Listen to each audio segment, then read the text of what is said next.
Saksakallan gunarnavasya Vande Guru Sri Charanarabindan.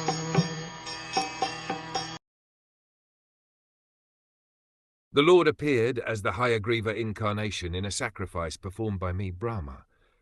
He is the personified sacrifices, and the hue of his body is golden.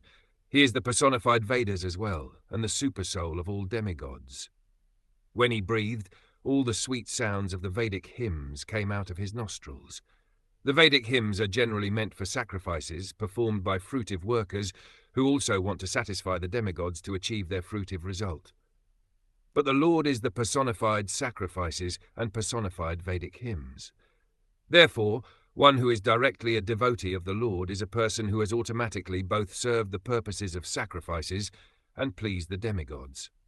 The devotees of the Lord may not perform any sacrifice or may not please the demigods as per Vedic injunctions, and still the devotees are on a higher level than the fruitive workers or the worshippers of different demigods.